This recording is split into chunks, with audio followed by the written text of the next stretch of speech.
Tsy nifanaraka tamin'ny fifampirarahana natao ny vidiny internet nampiarin'ireo mpandraharara mpifandraisan-davitra eto Madagasikara herinandro maromaro izay. Miarabantsika rehetra indray tonga soa ato anatin'ny fampahalalam-baovao ny televiziona malagasy ary manasanao anaraka izany hatramin'ny farany. Ny tontolon'ny fifandraisan-davitra no isantarantsika ny fampahalalam-baovao.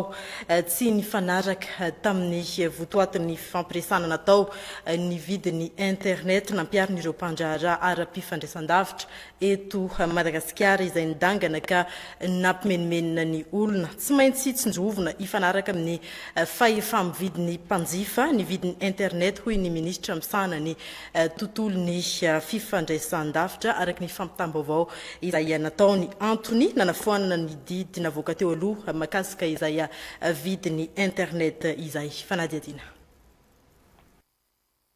Nofoanana ilay didy mpitondrana navoaka ny ministera ny fampivoarana ny haitao arakajy-mirindry ny paositra sy ny fifandraisan-davitra makasika ny fametrahana ny vidina internet 1 giga ho $8.50. Rehefa hita fa tsy mifanaraka tamin'ny fifampiresana natao ny vidiny internet nampiarin'ireo mpandraharaha ara-pifandraisan-davitra eto Madagasikara izay niteraka fimenomenonana avy tamin'ny mpanjifa noho ny fidangana. Raha tsy haivina dia nisy io fifampirarahana natao tamin'ireo mpandraharaha io tamin'ny volana Aprily 2024 ho fampiarana amin'ny antonony ny vidiny internet toy ny any amin'ireo firenena anatin'ny kontinanta Afrika mitovy amin'ny Madagasikara ho fampiroboroboana ny tontolon'ny fifandraisan-davitra ao anatin'ny fitsinjovana ny mpanjifa. Tafiditra ao anatin'izany ohatra ny vidiny mora kokoa amin'ny fidirana amin'ny tranokala maneran-tany, fampianarana an-tserasera mamaim-pony ary tobim-pahalalana misokatra, varotra elektronika ary ny fampandrosoana ny toe-karena nomerika amin'ny ankapobeny.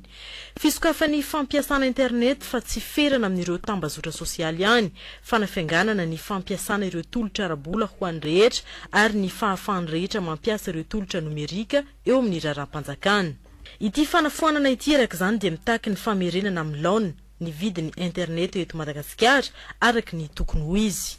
Namafisy ny ministra tompon'andraikitra Tahina Razafindramalo fa tsy tokony hatra ny vidina internet mihoatra ny fahefa-mividin'ny mpanjifa ary tsy maintsy mandray andraikitra mifanaraka amin'izany ny eo anivon'ny governemanta.